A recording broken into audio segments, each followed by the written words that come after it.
Hello and welcome. You're watching this very special edition of Market Masterclass on Money9, India's first multilingual platform for personal finance from TV9 News Network. I'm Sakshi Batra, and on this show, we get you introduced to market veterans to understand what will be the most prudent strategy for you as a retail investor in the days, months, and years to follow as well. Joining in is a very special guest today. I have with me Mr. Hemang Jani, who's the equity strategist and senior group VP of Motilal Oswal Financial Services with me. Thank you very much, Mr. Jani, for taking out time. Appreciate. Thank you, Sakshi. It's always a pleasure to be connected with you.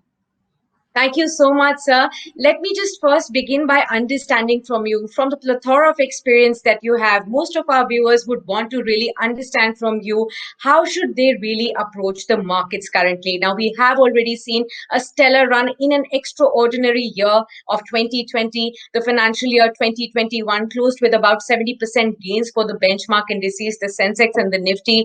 I know that you know for a fact that after we had seen 50,000, 52,000 kind of levels on the Sensex, a whole lot of investors were actually feeling a bit of FOMO as well, the fear of missing out. What would you really say to them? Is the rally done and gone? Have they missed the opportunity? Or is there plenty of opportunity for them to tap in this financial year as well? Yeah, so Sakshi, as you rightly put, this FY21 was a very remarkable year, and there are two or three points that I would like to make here. One is that first time in last 6 years, we have seen that the Nifty earning per share has grown by 13%. And when we look at some of the high frequency data points, be it GST collection, electricity consumption, auto sales, UPI transactions, all these point to the fact that the economic revival is on its way. So we think that after a long time, finally the earning growth that we all were waiting for is coming back. And that would be extremely important from the stock market's performance point of view. And yes, the market has run up quite remarkably in this year. But we think that given the revival and the growth visibility that we have for next, let's say, 2 to 3 years, those investors who have not been able to participate, I think definitely there is an opportunity to participate, because typically a bull market lasts for about 4 to 5 years, and we've just seen 1 year Okay. of that. So we have a long runway Okay. ahead. Okay, so the bull rally has just perhaps started according to you because the bull rally sustains for about 4 or 5 years and you've just seen 1 year of it. So all those investors who were thinking that, they have missed out the kind of brilliant opportunity that the market had, you fear not because there is much more ahead as per Mr. Jani as well. So any targets that you have in mind perhaps for the benchmark indices, the Sensex and the Nifty in this year? And also we've seen that in FY21, the mid cap and the small cap indices were also outshining. So will it there be second time lucky this time around as well? What would be your call and your advice to investors with respect to their investments? Should they be put in large caps, mid caps, or small caps? Where's going to be the money made? Yeah, so Sakshi, you have asked me two questions. One is that where do we see the index going into FY22? So it's going to be a bit tricky now that we have already seen the index moving up by almost 70%. But I think when we focus on the earning growth for next year, having seen a growth of let's say 13% this year, for next year we are looking at the EPS growth of almost about 28%. So when you have this kind of a earning growth, typically index tends to do better. How much better we do not know, that would be anybody's guess, but we think that there will be a decent amount of upside at the index level, and there would be enough opportunity for people to participate in. Now, coming to your second question about the mid cap space, this year itself we have seen a significant outperformance by the mid cap indices, more so in the last 6 months. So typically, what we have seen is that when you see a big economic revival, the broader market, the mid cap and the small cap companies tend to do well. Only one thing which we have to keep in mind is that when we say mid caps do well, there are very few companies within the mid cap indices that do well, because in the current situation, it is quite difficult for many companies to participate. So yes, we do have a positive view on the broader market and mid caps, but it is very, very critical for people to evaluate which sectors and which companies they get into before they take a big exposure. That's absolutely true. And we'll take your guidance on that as to how to do that stock selection and sector selection as we move ahead from now. But I also wanted to bring out this risk factor, and that is the second wave of COVID, because of which we have seen bouts of volatility in the recent weeks, in the kind of momentum that was built up so far in the markets. So, what is your outlook? How big a risk could this second wave be to the market momentum that we have seen so far? And even if we do see some downside from here on, should investors look at it only as a buying opportunity, since you just said that the bull market rally has just begun and perhaps there's a long way to go? So yes, this second wave, the way it has kind of erupted and the way it is spreading, definitely presents a big risk for the market, and more importantly, to the economic recovery which is underway. So we have to very keenly watch out and see how we are dealing with that in terms of numbers, in terms of more stringent lockdowns do we have. The good part about this last 2 3 weeks COVID cases is that it is confined to very few states and cities, maybe top 4 5 cities. It's not kind of across many more cities, which is one comforting factor. B, the lockdowns are not that stringent, so we think that as long as we don't have a situation like last year where we had a complete lockdown extended for a couple of months, I think market would take a lot of comfort from that fact. And if we see the vaccination drive catching up, then definitely it will add to the comfort. So I think, and I'm hoping that things don't get too bad before we get into a recovery mode, because this entire recovery hinges on the fact that things at the domestic market level continue to show much better resilience over the next 2 3 quarters. Okay, mister जानी, अभी हम सीधा earning season में step in करने वाले हैं, और हम हमेशा ये बात करते हैं मार्केट्स के बारे में कि मार्केट्स अर्निंग्स के स्लेव होते हैं। तो इस लिहाज से मैं आपसे जानना चाहती थी कि इन्वेस्टर्स को ये अर्निंग सीजन कैसे अप्रोच करना चाहिए, क्या स्ट्रैटेजी उनकी होनी चाहिए?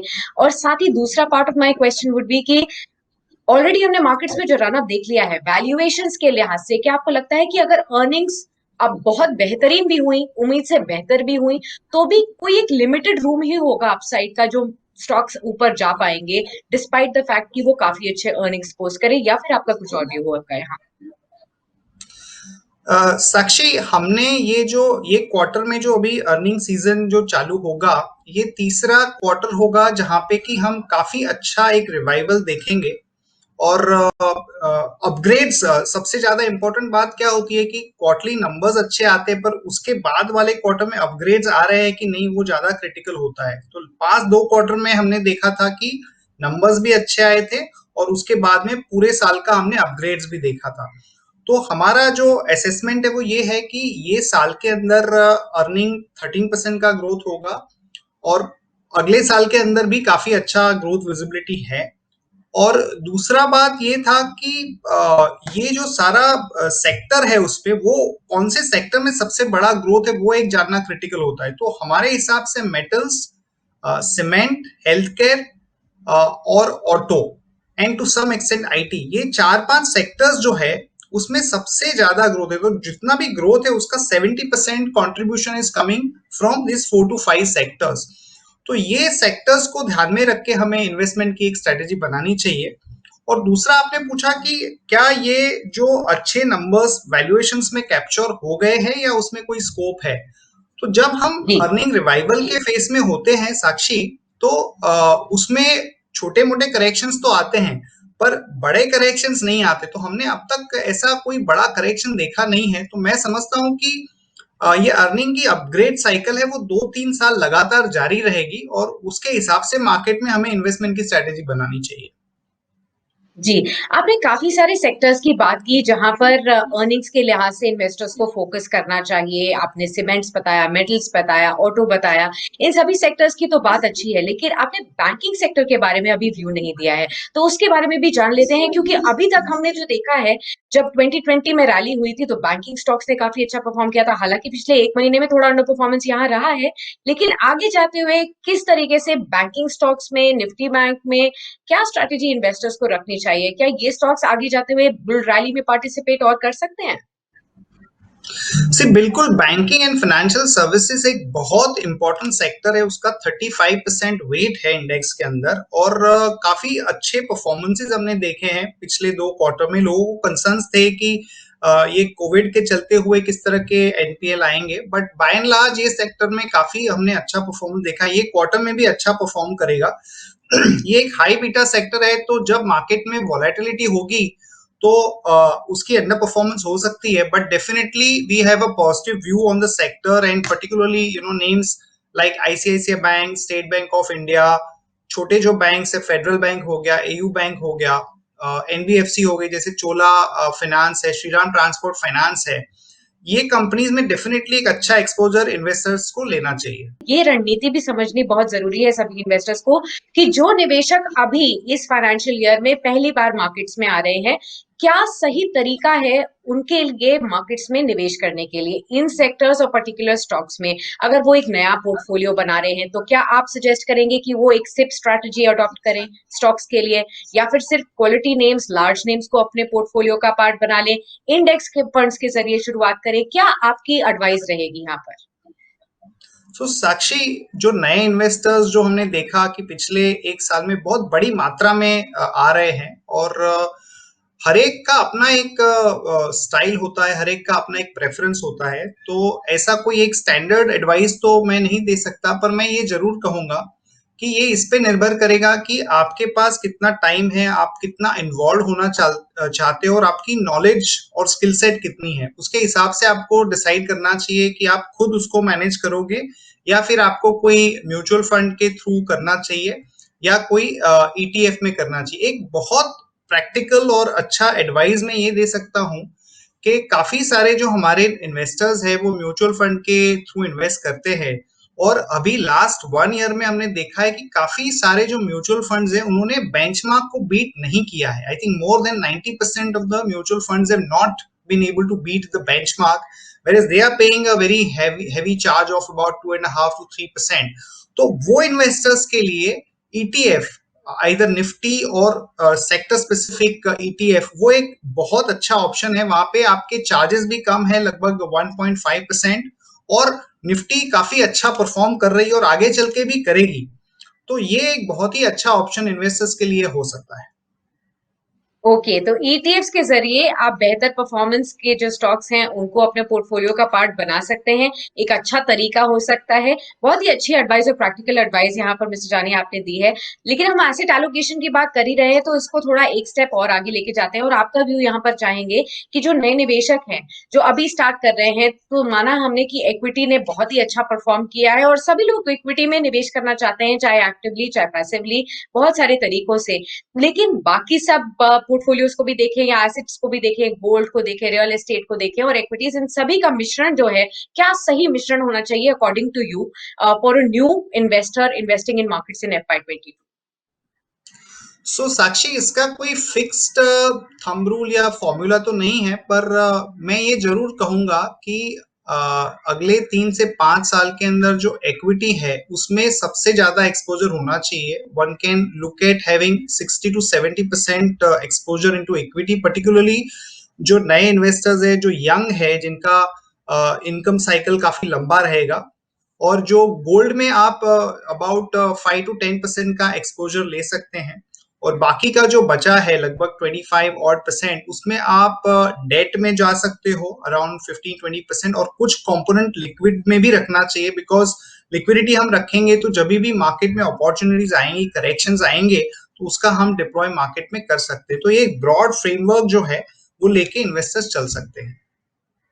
एब्सोल्युटली, बहुत बहुत शुक्रिया मिस्टर जानी हमारे साथ इस खास चर्चा में मौजूद रहने के लिए और एक ओवरऑल पर्सपेक्टिव देने के लिए, नए निवेशकों के लिए समझाने के लिए क्या बेहतरीन रणनीति होनी चाहिए अगर फाइनेंशियल ईयर 2022 में अगर आपको कोई वेल्थ जनरेटिंग पोर्टफोलियो बनाने का मन है। तो इस इंटरव्यू से आपको पूरी चीजें पता चल गई होंगी कि इक्विटीज में कहां पर मौके हैं, कौन से सेक्टर स्टॉक्स में, पोर्टफोलियो एलोकेशन किस तरीके से करना चाहिए, ये भी बहुत ही सरलता से बताया मिस्टर जानी ने। तो इन एक्सपर्ट गाइडेंस से आप अपना एक वेल जनरेटिंग पोर्टफोलियो जरूर FY22 के लिए बना पाए होंगे। चलिए इसी के साथ इस खास चर्चा को यहीं समेटते हैं, लेकिन नए एपिसोड के साथ मार्केट मास्टर क्लास में हम जरूर हाजिर होंगे नए एक्सपर्ट्स के साथ, जो कि आपको बताएंगे कि आपको अपनी इन्वेस्टमेंट स्ट्रैटेजी कैसे बनानी है। बहुत बहुत शुक्रिया जुड़ने के लिए।